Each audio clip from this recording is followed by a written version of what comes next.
Good morning and Jai Hind, dear children. Welcome back to your own English class with Show Me Ma'am. Well, today we'll start with the first lesson in our second term. And the name of the story is very interesting. Guess what? It's about an astrologer. An Astrologer's Day by Mr. R.K. Narayan. Okay, so before we start with the story, I think all of us should be aware of about the writer. The writer, that is Mr. R.K. Narayan, is very famous and much loved amongst the children. The reason being, you must have seen the Malgudi Days, Swami and his friends. They are amazing, really amazing. So those who have not read, please browse it. It must be available on the YouTube or maybe in the Google itself. Alright, so all said and done, Mr. R.K. Narayan was from Chennai and he had written many such short stories, novels and playwrights. Alright, and so today's lesson is one of his works. So without any further ado, let's start with it. Well, since the topic is an astrologer's day, so we can guess that it's all about an astrologer. But the twist is that this astrologer is not those, high-tech professional astrologer. But alas, it is just about a person. Remember, a person sitting on the roadside with a tota, that is a parrot. Oh yes, you are right. So we'll study about such kind of an astrologer. Okay, so let's start with it. Before we start with the story, you would find that there are some pictures given in your literature book on page number 56, Unit 8, An Astrologer's Day. That calls for different types of means through which one can know about one's future. The first being about the crystal ball. The second is, I think, about the horoscopes according to your zodiac signs. Then we have the tarot card reading. Oh, that's really interesting. You pick out the card and then the tarot card reader would read out whatever is there in that tarot card. And the last being shown with the palm is all about the palm reading. And oh yes, you are able to see an old man sitting with some, kind of papers, some manuscripts spread before him. Well, that is the type of astrologer regarding whom we'll be studying in this story.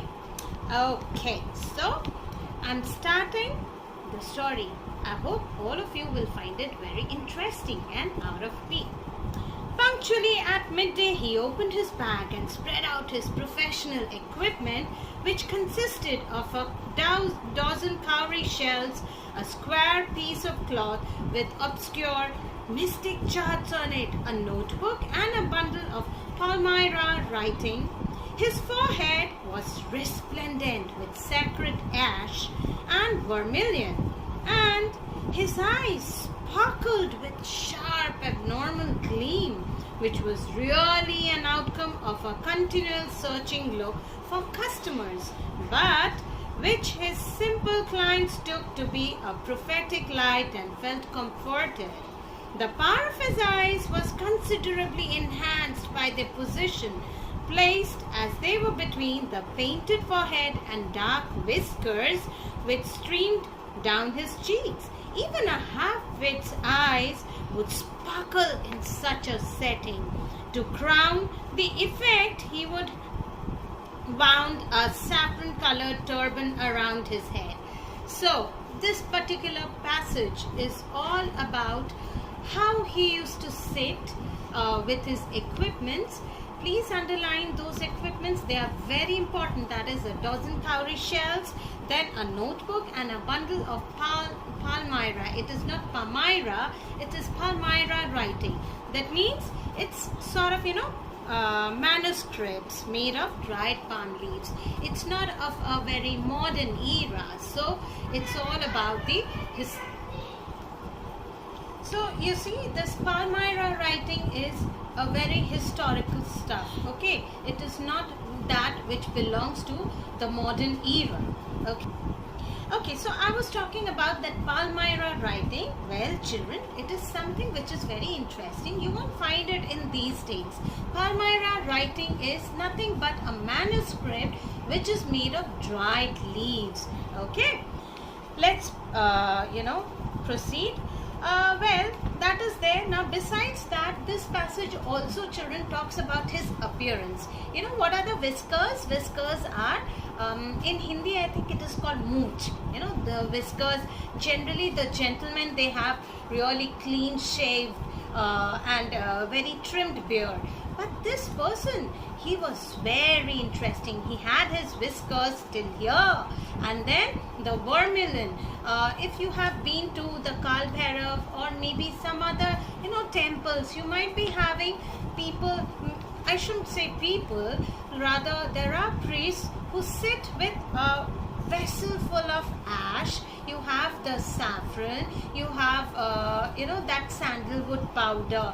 So what they do is they put all these four fingers, these four fingers, not the thumb. They dip this forefinger into that particular powder and then they put it on their forehead. Now the scientific reason behind this is, children, sandalwood, it has got that cooling effect. So that sandalwood powder, it has got a cooling effect. So the reason is, when people come to the temple, that means they owe their gratitude, or if they are in trouble, that time they want to gain little bit of, they want their souls to be pacified, to be comforted. So they land up in temples. That is the actual reason why we visit temples. Okay, so that time people, those who are in pain, who are undergoing sufferings, they really feel that cooling effect. In fact, I also feel it. So that is why I'm able to, explain it much better. So this astrologer, he had that vermilion, painted on his forehead.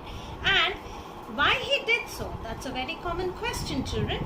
He did that just to gain attention, to attract people's attention towards him, so that people could gather in and around him, and then he would start his business, that is to predict person's future. Now let's move on to the next page, that is page number 57.